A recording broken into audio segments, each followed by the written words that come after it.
Welcome to Coffee and Community Cutaneous Lymphoma Conversations, brought to you by the Cutaneous Lymphoma Foundation. I'm your host, Holly Preeb, and I'm thrilled to have you with us. Today, we have a special guest, Sheila Johnson. I'm so excited to have Sheila join us today. Not only is she someone living with cutaneous lymphoma, but she's also been an incredible advocate for others, doing an extraordinary amount, giving back throughout the community. She's a longtime volunteer for the foundation, sharing her story many times and inspiring so many of us. So grab your favorite cup of coffee, settle in, and join me in welcoming Sheila to the program.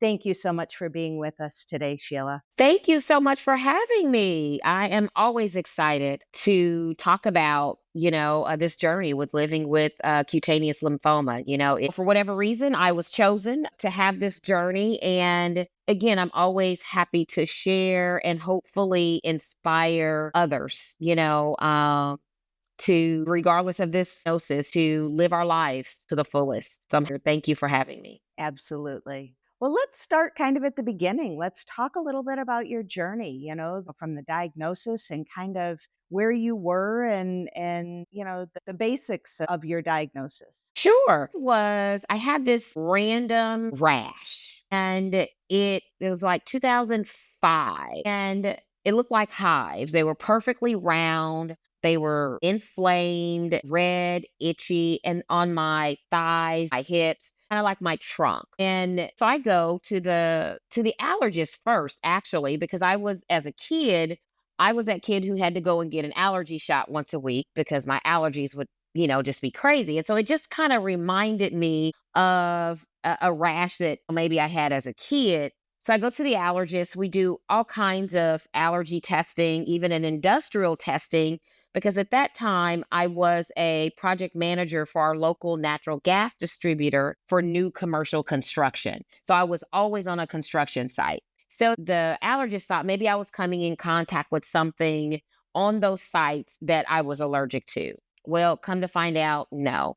The same things I was allergic to as a kid were the same things I was allergic to as an adult. And he gave me a steroid regimen. It went away. It came back again. I go back to see him. And he says, I'm going to send you over to a dermatologist because I think there's something, else going on there.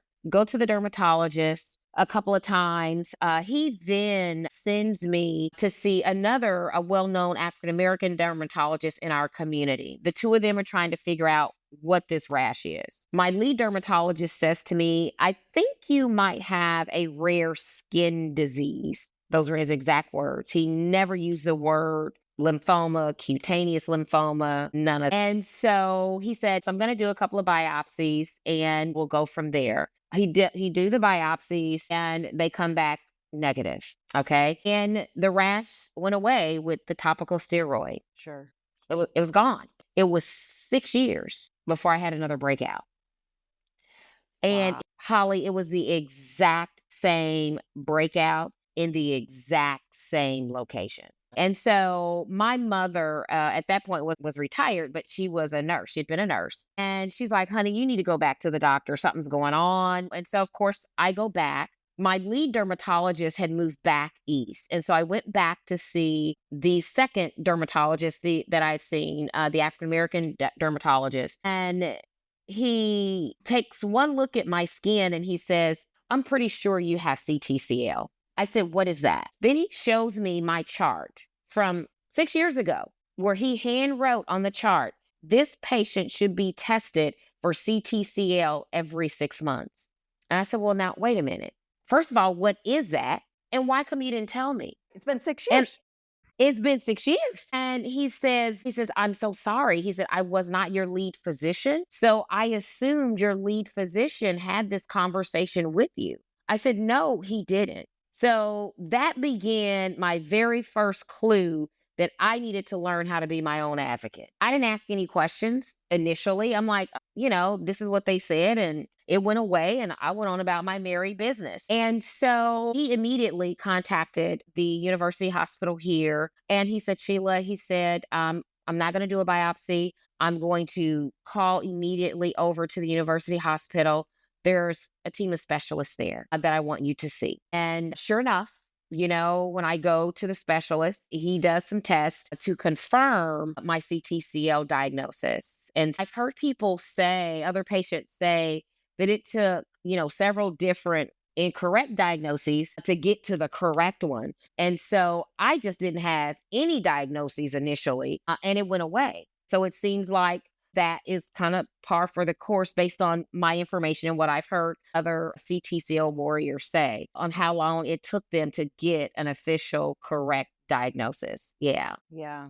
Typical, but not necessarily where we want it to be. We want to get that improved for sure. Absolutely. Yes. So, Yes. I mean, that's quite a way to start with the 6 years in between and then to get the diagnosis. How did that talk to me about how did that feel when to know that you've now got this diagnosis and it's, a form of cancer, it's rare, and that you've actually been living with it. I mean, talk me through that. Like what's that feel like? Yeah, that was Holly, that was a lot to wrap my mind around.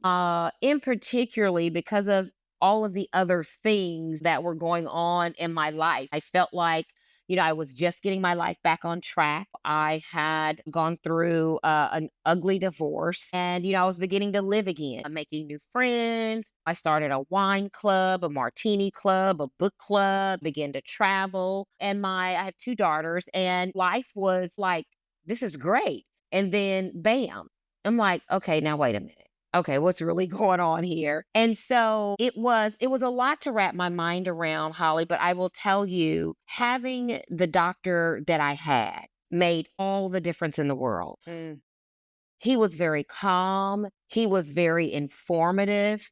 And when he said to me and looked me in my eyes and said, Sheila, you're going to be fine. He mm, said, my father had CTCL and my father lived a long, productive life. And when he transitioned, this is not what he transitioned from. He said, yes, it's chronic. And so it's something that you're going to live with for the rest of your life. He said, but we've caught it early. He staged me at stage 1B. And when he said, and he even told me, he said, if you were to go someplace else, he said they would just take a sit, watch, and wait approach. They would probably give you a topical steroid and have you come in every 3 to 6 months and run some tests to see where you are at. He said, however, because my father did have this, I know what it can do. I've seen it up close and personal. And he said, we can take a sit, watch, and wait approach if you like. He said, there's nothing wrong with that if that's what you choose. He said, or we can be as aggressive as you want to be. And I said, you know what?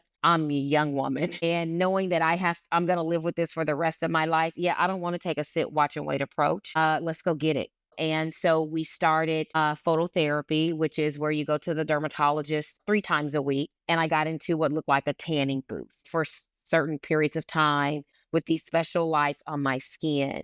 And so we did that for probably about a year. And then he ran some tests and we discovered that my CD4, CD8 ratio, which are T cells, had went up.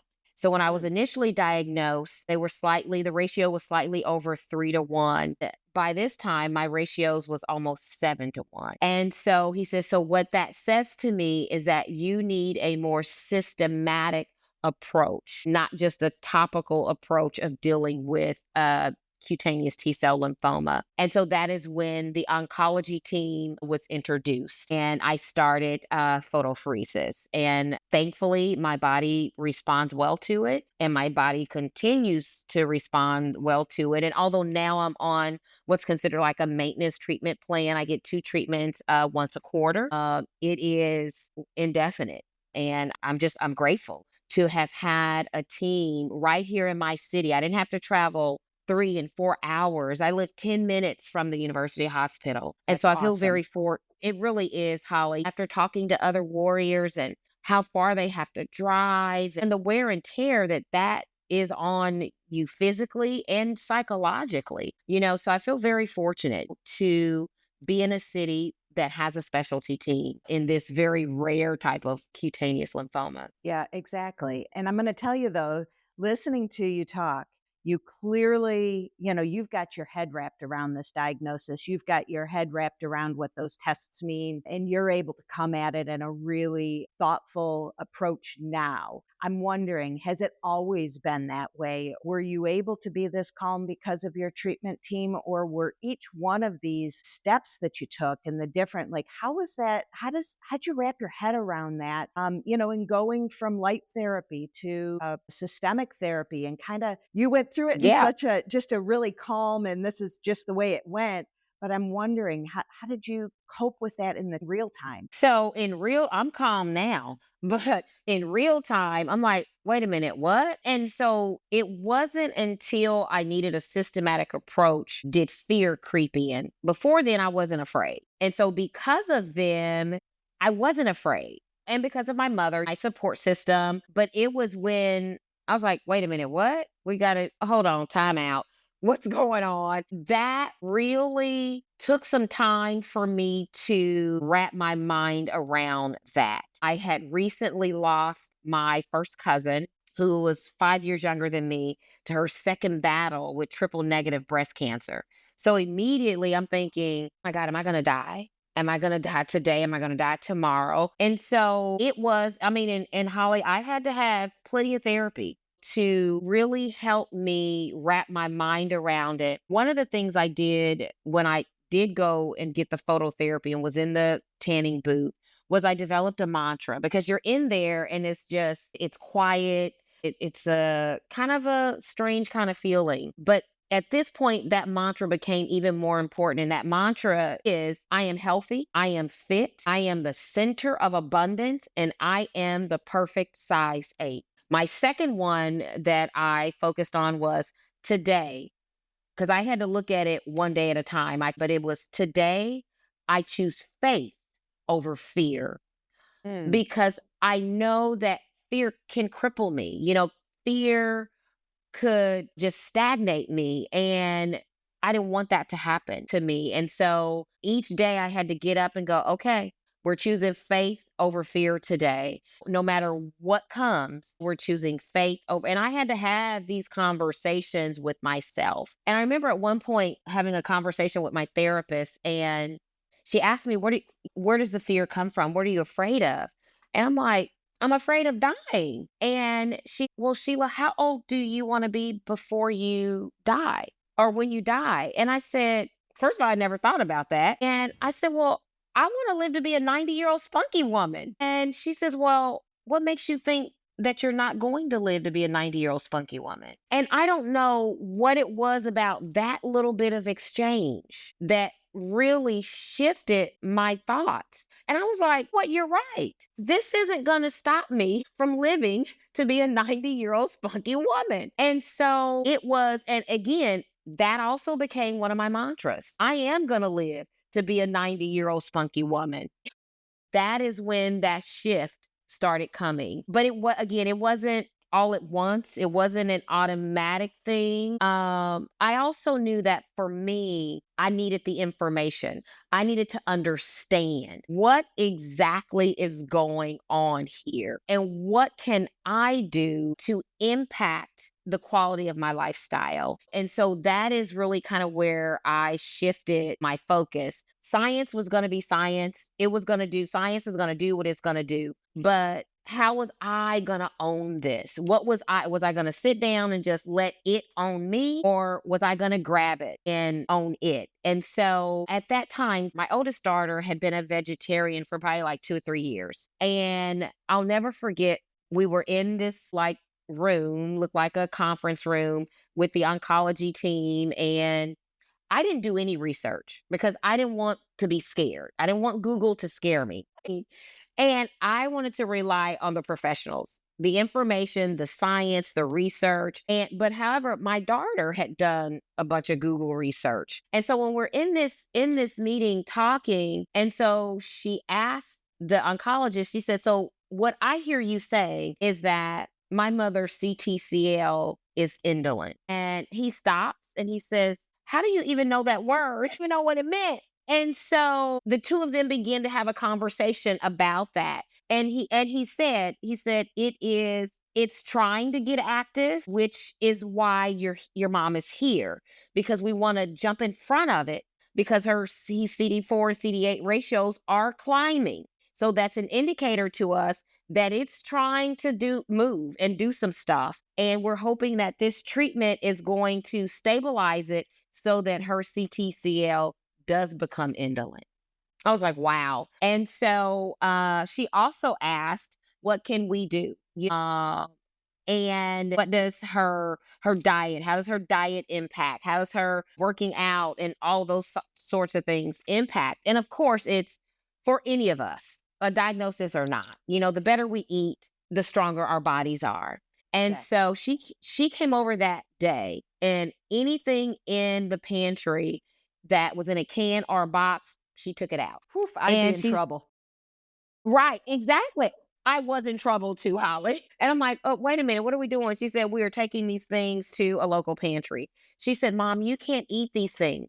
She said, these things are dead. She said, and because they're dead and they're filled with preservatives, she said, you have to eat food that is living, that is going to fuel your body and strengthen your body. She said, so this isn't it. And so then I'm like, hey, I'm following her lead because obviously she knows more than I do at this point. And she ordered me off of eBay an Jack LaLanne juicer. I mean, that thing was probably this big. And then she shared with me the benefits of juicing beets and green leafy vegetables and celery. She had me taking chlorophyll every day and what chlorophyll does naturally to the blood, whether you have a diagnosis or not. And so the vitamin D, the vitamin K, she's like, Mom, these are all things to help with inflammation. And then as far as eating, for probably about the first, probably 3 to 4 years, the only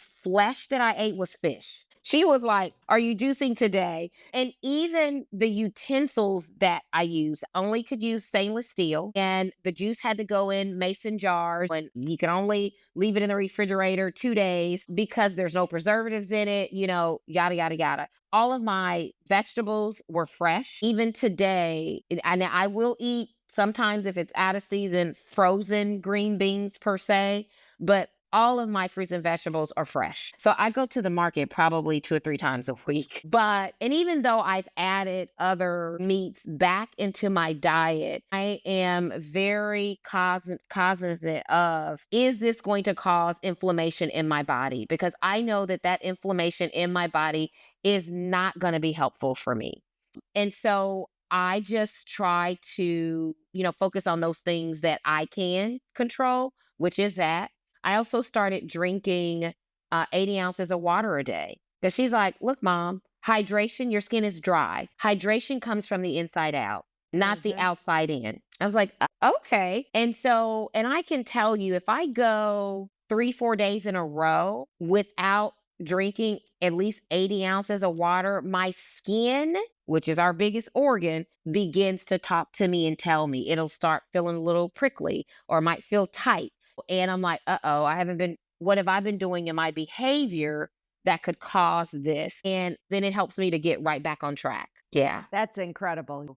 You talked a lot about leaning into your faith, leaning into your children, your health, and other areas for getting good support. Did you use the cutaneous lymphoma community, people in as peers? And if so, how did that? Because I know you give back so much, and you are such an amazing part of the cutaneous lymphoma community. Did you use that throughout your journey to help? Here, and I'll tell you how I got connected, Holly. It was one time the Cutaneous Lymphoma Foundation hosted I think it was like talk to your doctor. And it was like a talk to your doctor event in my city. And so my doctor is the one who would let me know to come to this event.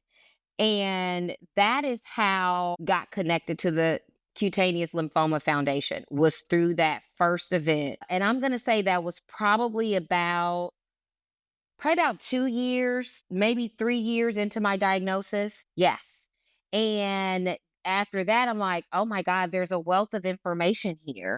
People need to know. Yes. We talk about, peer-to-peer support. And again, like I had mentioned, you're such an amazing advocate for your peers. It's it's just that ability to be able to help people understand what it's like to connect with somebody else who's lived with that. With similar, might not be the same because, everybody knows cutaneous lymphoma, we're all one of one, right? We're all very unique individuals, but this ability to be able to share some experiences. When you think about the next person who's going to get that diagnosis, Sheila, and what is it that you hope that they know when they get their diagnosis? I mean, you've had some years now under your belt to really wrap your head around the course of action and that you're living your best life. And what do you want the next person who gets a cutaneous lymphoma diagnosis to know? I want them to know that first of all is that their life matters and that there are people like the Cutaneous Lymphoma Foundation that can connect them also with other people who have lived through this. And so I think one of the most important things is connecting with another survivor, someone who understands your story, someone who understands the symptoms that you're going through, someone who isn't just, I mean, they can truly look at you and talk to you, and that empathy and that compassion is there where you're heard. Because I think oftentimes we don't feel heard. So connecting with someone that can help you make sure that you feel heard is really important. And information. I'm a firm believer that information is power. And I'm not saying necessarily information from the web. Sit down with your doctors, develop truly a team sort of relationship. It's like, look at here. We're going to be here for a while. You say this is chronic. And so that means, doctor, you and I have to be on the same page. And helping them understand who you are as a person. And because I do understand that not everybody wants to know all the details. Like, I want to know all the details. What is this? How is this? What is this for? How does this impact my CTCL? I want to know all of that because to me, it helps me to make informed decisions. Those things that I can control, I want to be able to control them and impact them. And so, and also finding peace with the diagnosis. None of us asked for it. And we didn't I don't want people thinking that they did something wrong to get it or deserve. None of us deserve it. It is a part of life. And to know that it's not your fault. Because I think oftentimes we go, well, what did I do? How could I have prevented this? Did I do this too much? Did I do that too much? Did I not get enough sleep? Don't beat yourself up. That because that puts you in a headspace that can spiral downward. And so I think really coming to terms with the diagnosis and that it's not any fault of your own. And again, building those relationships. And Holly, if I could tell people, and I tell people this often, attending the forums, the patient forums, that is huge. To put patients and doctors in the same room like the Cutaneous Foundation does, that in itself equips me. I feel very confident in my diagnosis because of that. When I tell people that I get to sit in a room with doctors and researchers, they're like, what? How is that possible? And can you imagine for any disease state out there, if that was there, how empowered the patients would feel? It is when I can't even express enough for new people that are being diagnosed, get involved, get engaged. For one, to be around people who are like you, who understand what you're going through, but to listen to, and doctors that may not be your own. And you can raise your hand and ask questions.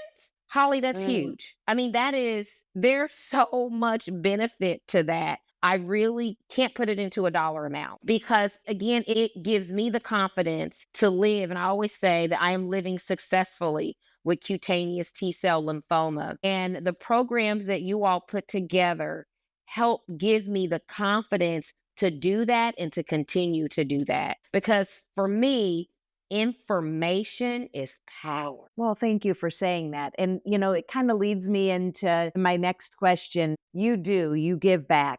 You are a champion, a warrior, part of our community. You are just an amazing person. And you spend so much of your time in addition to having a full life, your own kids, right? You've got a full life. It's not like you're sitting back and this is it. This is what you're doing. Why Right. do you spend so much time giving back to the other people in our community? I mean, you're going to be with us in April. You are Yes. flying all over the country. You're advocating. You are helping people who are seeing the same kind of a treatment as you understand what they're going to face. Why does that mean something to you? Is again, oftentimes those things that we are completely out of our control. However, Holly, the people around me have been so supportive. My nurses, oh my God. And I tell them all when I get rich, I say, y'all know I'm gonna take care of y'all, right? I mean, because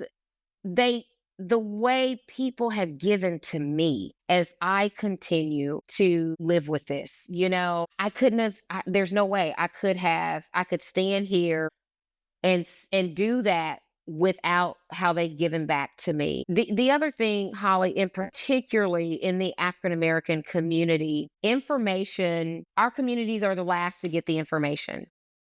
And Mm. oftentimes there's a lot of myths. There's a lot of misconceptions. That I remember when I did some volunteer work a couple of years with our local breast cancer awareness organization. And that work was specifically around inclusion, diversity and inclusion. And they didn't understand why they couldn't get more African American women engaged. And so we worked on that. But one of the things I found out in doing surveys is that there was a percentage of Black women that always believed breast cancer was a white woman's disease. And I'm like, what? Gosh. I'm like, but you have breasts too. And I think, and what it goes back to is the messaging. What does the messaging look like? Who do you see plastered on on all the media? And so that the myths and the misunderstandings, when I share with people, even now that I have a blood cancer, they're like, what? Black people get blood cancers? Holly.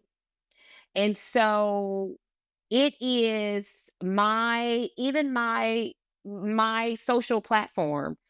I'm going to use it to say, look, y'all, okay, are y'all listening to me? You get a rash, I want you to go to the doctor. I don't want you out here believing that our melanin somehow protects us from these types of things, because it does not. So that awareness is huge. And so if I can say anything and share my story and people look at me and say, okay, well, it can happen and it does happen. We're not immune to it. And this is our favorite cooking show host. So she wouldn't be telling us this if it were not so. And so I just want people to know and be aware that these diagnoses happen to people who look like us, and don't be afraid. There is, in our community, there's some distrust with the medical industry. I remember when I first started doing the work that I do with senior citizens, and I did a flu clinic.